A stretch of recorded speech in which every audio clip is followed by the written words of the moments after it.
Hi hello friends, welcome back to YouTube pets world. இந்த வீடியோவில் நம்ம இதை பற்றி பார்க்க போகிறோம். பார்த்தீங்கன்னா நம்ம ஃபார்ம் அப்டேட் என்ன அப்படி தான் ஃபுல்லாக பார்க்க போகிறோம். வீடியோ போட்டு ரொம்ப நாள் ஆயிடுச்சு. இனிமேல் வீடியோ ரெகுலராக வரும். அதனால் வீடியோ முடிஞ்சு ஸ்கிப் பண்ணாமல் பாருங்கள். அப்போ தான் நம்ம ஃபார்ம் அப்டேட் ஃபுல்லாக தெரியும். வாங்க வீடியோக்குள்ளே போயிடலாம்.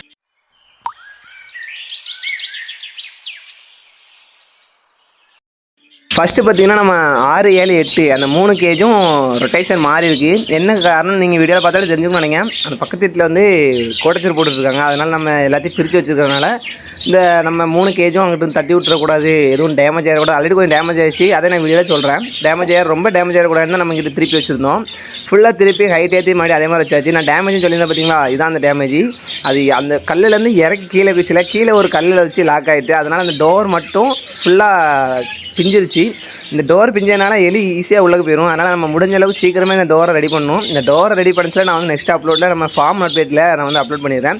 நம்ம வந்து ஃபார்ம் அப்டேட் அப்படின்னா தனியாக, அதுக்கடுத்த லவ் பேர்ட்ஸ் அப்டேட் அப்படின்னா தனியாக. லவ் பேர்ட்ஸ் அப்டேட்னா ப்ரீடிங் அப்டேட் தான் ஃபுல்லாக வரும். இது பார்த்திங்கன்னா ஃபார்ம் அப்டேட் தான். நம்ம ஃபார்மில் இன்றைக்கி நிலமை என்னென்ன அப்படின்ற மாதிரி தான் நம்ம வீடியோ வந்து அப்லோட் பண்ணுறோம். அதுக்கப்புறம் பார்த்திங்கன்னா இந்த 8வது கேஜி தான் நான் சொல்லியிருந்தேன். இந்த 8வது கேஜி இன்னொரு திருப்பம் பண்ணியிருக்கோம். என்னன்னு பார்த்தீங்கன்னா நம்ம இன்னொரு பேர் வந்து வேறு இடத்துக்கு மாற்றிருக்கோம். இந்த 13வது கேஜிக்கு தான் நான் வந்து அதையும் சொல்கிறேன். இப்போ வீடியோவில் காட்டணுங்க. 8வது கேஜியில் வந்து 2 பேர் போட்டிருந்தோம். ஒரு பேர் வந்து பிரச்சனையே இல்லை, அது பார்த்திங்கன்னா நல்ல ப்ரீடிங் ஆகிட்டு தான் இருந்துச்சு.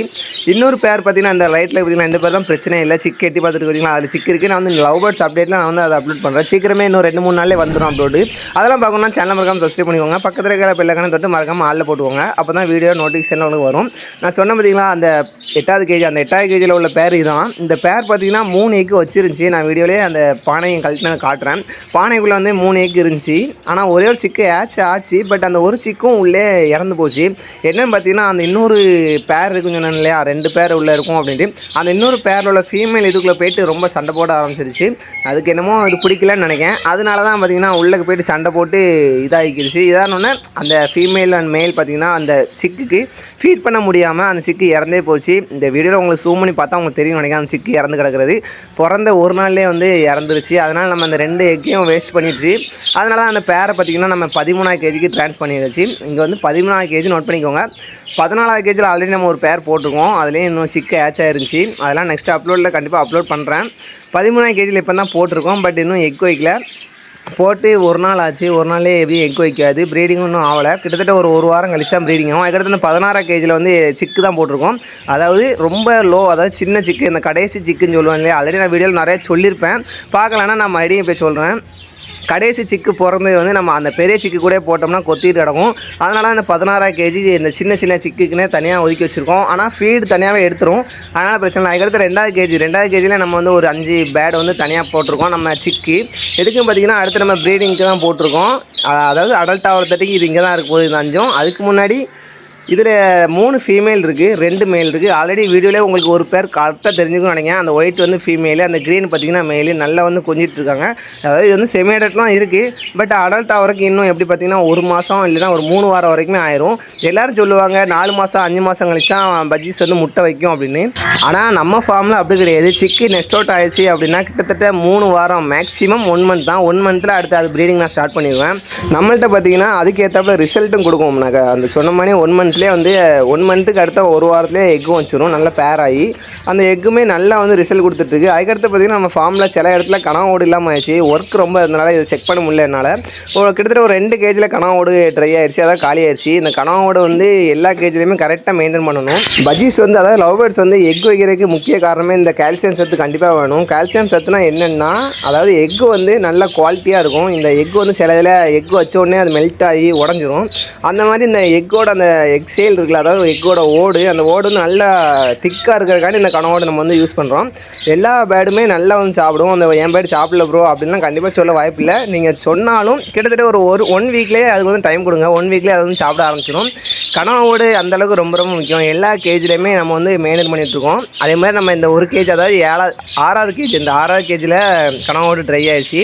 இதில் பார்த்திங்கன்னா 2 பேர் வேறு இருக்குது. 2 பேரும் கிளச்சு முடிச்சுட்டு அடுத்த எக்குக்கு வெயிட் பண்ணிகிட்ருக்காங்க. அடுத்த அப்லோடில் கண்டிப்பாக எக்கு வச்சிரும். அடுத்த அப்லோடெலாம் பார்க்கணுன்னா நான் சொன்ன மாதிரி தான் சேனலை மறக்காமல் சப்ஸ்கிரைப் பண்ணிக்கோங்க. பக்கத்தில் இருக்கிற பெல்லைக்கானையும் தொட்டு மறக்காமல் ஆளில் போட்டுக்கோங்க. அப்போ தான் நம்ம போடுற வீடியோ வந்து உங்களுக்கு நோட்டிஃபிகேஷன் வரும். அதுக்கடுத்து பார்த்திங்கன்னா நம்ம அந்த ஆஃப்ரிக்கனுக்குமே பார்த்திங்கன்னா கனவோடு ட்ரை ஆகிடுச்சு.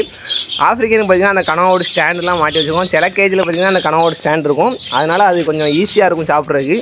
அதே மாதிரி நம்ம ஆஃப்ரிக்கனுக்கு இதை ஃபுல்லாக வச்சா வேஸ்ட் ஆக்கிரும் அப்படின்னு இதை வந்து 2ஆக கட் பண்ணி நம்ம வந்து வச்சோம். ஆஃப்ரிக்கனும் வச்ச உடனே சாப்பிட்டுட்டு ஆஃப்ரிக்கன் என்ன நிலமையில இருக்குன்னா அது வந்து சிக்கு நெக்ஸ்ட் அவுட் பண்ணி விட்டுச்சு. பட் இருந்தாலும் அந்த பாக்ஸுக்குள்ளேயே அதாவது அந்த கேஜ்லேயே தான் அந்த 2 சிக்கும் இருக்குது. 2ம் க்ரீன் பீச்சை கணக்கு பண்ணி தான் வந்துருந்து. போன அப்லோட் பார்த்தா உங்களுக்கு தெரியும், போன லவ் பேர்ட்ஸ் அப்டேட்டில் நான் வந்து அப்லோட் பண்ணியிருந்தேன். ஆனால் அந்த ஆஃப்ரிக்கன் பேடை பற்றி ஒரு கிளச்சு, அதாவது இது கிளச்சு அந்த நம்ம பேருக்கு 2 சிக்கும் நல்லா வந்து நெக்ஸ்ட் அவுட் பண்ணி விட்டுருந்தாங்க.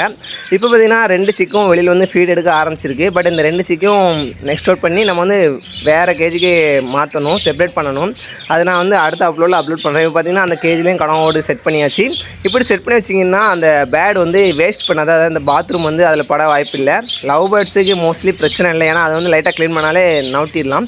இந்த ஆஃப்ரிக்கன் பார்த்திங்கன்னா இந்த மாதிரி ஸ்டாண்ட் வச்சு தான் கொஞ்சம் யூஸாக இருக்கும். அதாவது நல்லா சாப்பிட்றதுக்கு கொஞ்சம் ஃப்ரீயாக இருக்கும்.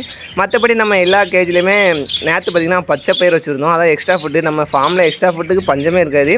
அதே மாதிரியே நம்ம எக்ஸ்ட்ரா ஃபுட்டு எல்லாத்துக்கும் வச்சுருந்தோம். அதனால் அந்த பிளேட்லாம் உள்ளே கிடக்கு பார்த்திங்களா. இன்றைக்கி பார்த்திங்கன்னா எல்லாமே எடுத்து ஃபுட்டு, வாட்ரு, அந்த பிளேட் எல்லாமே க்ளீன் பண்ணிகிட்டு இருந்தோம். ஃபுட்டு, வாட்ரு வந்து எல்லாருமே டெய்லி ஒன்ஸ்ட்டு வந்து க்ளீன் பண்ணிக்கோங்க. பட் நான் வந்து ஒர்க் பிஸிங்கிறனால 2 நாளைக்கு ஒருக்கா வந்து நம்ம வந்து பேட்ஸ் ஃபார்மை வந்து ஃபுல்லாக அப்டேட் பண்ணுறோம். அப்டேட்னா ஃபுல்லாக வந்து நான் வந்து ஃபுட் அண்ட் வாட்டர் வந்து க்ளீன் பண்ணுவேன். 2 நாள் மேக்ஸிமம் அந்த 2 நாள்லேயே க்ளீன் பண்ண பாருங்கள். அதாவது நல்லா பஜ்ஜீஸ் வந்து ரிசல்ட் கொடுக்கணுன்னா நீங்கள் வந்து ஒன் டே, இது இன்றைக்கி காலையில் க்ளீன் பண்ணிங்கன்னா அடுத்த நாள் காலையில் க்ளீன் பண்ணிங்கன்னா அந்த பேட்ஸ் வந்து நல்ல ஒரு பாண்டிங்கில் இருக்கும். பட் நம்ம ஃபார்மில் வந்து நான் வந்து கொஞ்சம் ஒர்க் ப்ரெஷர்னால 2 நாளைக்கு ஒரு வாட்டர் தான் நம்ம வந்து க்ளீன் பண்ணிகிட்ருக்கோம். இன்றைக்கி பார்த்திங்கன்னா கரெக்டாக 2வது நாளுங்கிறனால எல்லாத்தையுமே வெளியில் எடுத்து வாட்டர் உங்களுக்கு தெரியும் பாருங்கள், அந்த கப்பில் வாட்டர் வந்து அரைவாசி குறைஞ்சிருக்கு. வெயில் டைம் பார்த்திங்கன்னா பஜ்ஜீஸ் வந்து நல்லா குளிக்கும். அதனால் இந்த மாதிரி டப்பா வந்து யூஸ் பண்ணுங்கள், பாக்ஸு. ஏன்னா அந்த பவுல் வந்து கொஞ்சம் பெருசாக இருந்துச்சுன்னா அந்த பேட்ஸ் வந்து உள்ளே போய்ட்டு குளிக்க கொஞ்சம் தோதாக இருக்கும். அதனால் இந்த மாதிரி பெரிய சைஸ்லேயே வந்து வாட்டர் வைக்க ட்ரை பண்ணுங்கள்.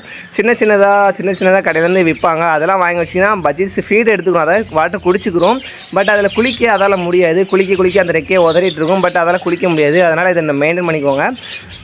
அதாவது ஃபுட்டு வந்து எதில் வைக்கிங்களோ அது பிரச்சனை இல்லை, ஃபுட்டு ரெகுலராக இருக்கிற மாதிரி தினம் பார்த்துக்கோங்க. பட் வாட்டர் பார்த்திங்கன்னா இந்த அளவுக்கு பெரிய பாக்ஸில் வைங்க, அதான் அதுக்கு வந்து நல்லா கம்ஃபர்டபுளாக இருக்கும்.